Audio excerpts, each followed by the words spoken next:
It's another edition of Time About the Movies. We're looking at the weekend of June 22nd, 1990.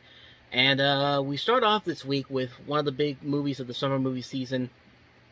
It's a sequel to Paul Verhoeven's 1987 classic movie, RoboCop. We have RoboCop 2. Does it have that same success as the first movie does? Not so much.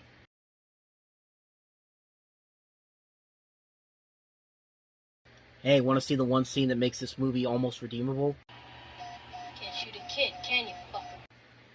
Yeah, you get to hear Littlefoot say the F word to RoboCop. I mean, that actor is Gabriel Damon, who played Littlefoot in the original Land Before Time. He was also Nemo in Little Nemo, Adventures in Slumberland. But yeah, other than that, this movie's complete garbage. I mean, I just can't believe what a major step down this was compared to the first movie. I mean, you have Peter Weller back, you have Nancy Allen back, you have most of the people back from the first movie, and this is the film you come up with? I mean, it's basically, let's just take the first movie and make it even stupider, because the first movie, the RoboCop in question, is a cop who gets severely injured by Kurtwood Smith, a bad guy, and they turn him into a robotic cop. So how do they combat the crime that's rising in this movie? Just get a drug dealer, just get a bad guy to play, is to be the new RoboCop, because why not? I mean, what could possibly go wrong? And wait, everything could go wrong, because we wouldn't have a movie, and this could work if the script was better written, but it's a Frank Miller script, man. I mean, when Frank Miller writes a movie, most of the time it's not very good. This is the same guy that wrote The Spirit. This is the same guy that did the third RoboCop movie. They actually brought him back for the third movie. Yeah, he's done some good stuff too, like the Sin City movies, 300. But he's not the best writer overall. Like, especially in his later years, if you've read All Star Batman and Robin or Holy Terror, or those terrible comics he was putting out in the last couple of years, guy has really stepped down in quality. I mean, praise him for what he did before with The Dark Knight Returns and what he did with Watchmen. Actually, not Watchmen, because that completely came out of nowhere. I thought for some reason he was involved with Watchmen, but he had nothing to do with that. So forget what I said about Watchmen. Sorry, Alan Moore, but but you get the point. Frank Miller has not had the best track record, and as a scriptwriter, he is very 50-50, and this is not one of his better scripts he's written. And they have Irvin Kershner, who did The Empire Strikes Back. I feel like they did that because Empire Strikes Back was such a better movie than the first Star Wars movie. Orion Pictures pretty much probably looked at him and said he could make this movie so much better even with a script as bad as this, but nope, can't do that. I mean, at times the visuals can still look very, very campy and fun like the first movie did, but the writing in this movie is just terrible. Just the way that the movie just plays on and on, it doesn't really give you anything in return afterward. Like, nothing really important or necessary happens in this movie that works as well as what the first movie was trying to do. I mean, this series really took a downward turn. Most people would think that this would be the movie that would be kind of a wake-up call for the third one, but wait till we get to the third one, because holy crap, they really should have bet on that one, just to say. But so yeah, RoboCop 2, it's not a very good movie. It's definitely a major step down from the first RoboCop movie. So let's go ahead and move on to the next movie that came up this weekend, and that was Betsy's Wedding.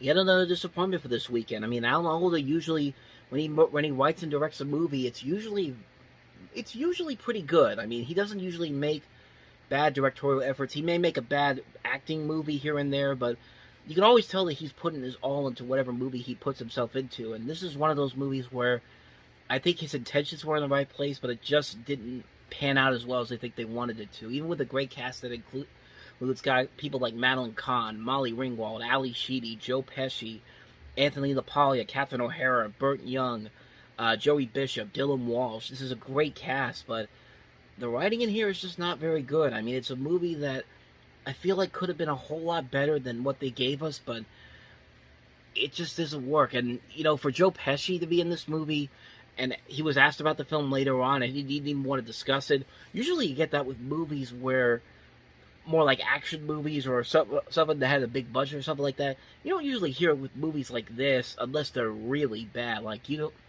it's like you don't like unless like I don't know what I'm trying to say here, but it's just kind of like if Joe Pesci is saying that he doesn't really want to discuss this movie, then something really went wrong here. I mean, it just doesn't work. It's a comedy that tries to. It's comedy that it could just be formulaic, and maybe it could have worked. But other than that, though, it just does. The script writing is just not that good. And supposedly, this movie was based on the marriage of Alan's youngest daughter, and it just looks like it just ends up becoming like a third string Father of the Bride movie. Honestly, I expect a lot better because Alan Alda, like I said, usually when he directs a movie, it's usually a lot better than this. But yeah, this movie didn't work very well.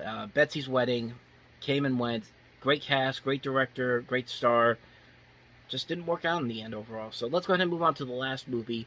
It's May Fools.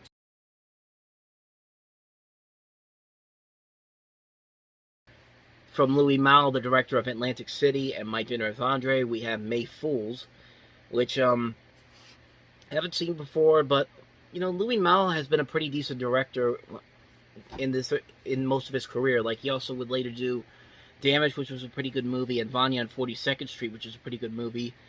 I've never seen this one before. I mean, I like a lot of his movies, so if what I'm seeing here is very much similar to what I've seen from like stuff like My Dinner with Andre or Atlantic City, we might have something. We might have something good here. I think this might be a movie that could be pretty good, but like I said, I haven't seen it before.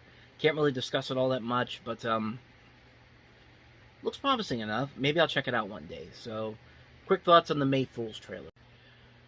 So, with that said, that's going to wrap up another edition of Time About the Movies. Next time around, we'll wrap up June 1990 with Days of Thunder, or as we like to call Top Gun on Wheels, aka certainly a better knockoff of Top Gun than Firebirds was, which we had a couple weeks ago.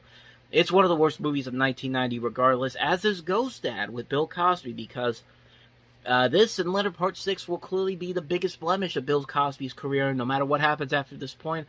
I think we can all agree on that. Okay, you know where I'm going there, but so that will be what we'll be covering next time around. So thank you guys for watching, and as always, if you want to see more videos like this, check out the playlist on the next page, check out the previous episode. I'll see you guys tomorrow for another new episode. Have a good Memorial Day. I'll see you guys after the holiday. Until then, take care.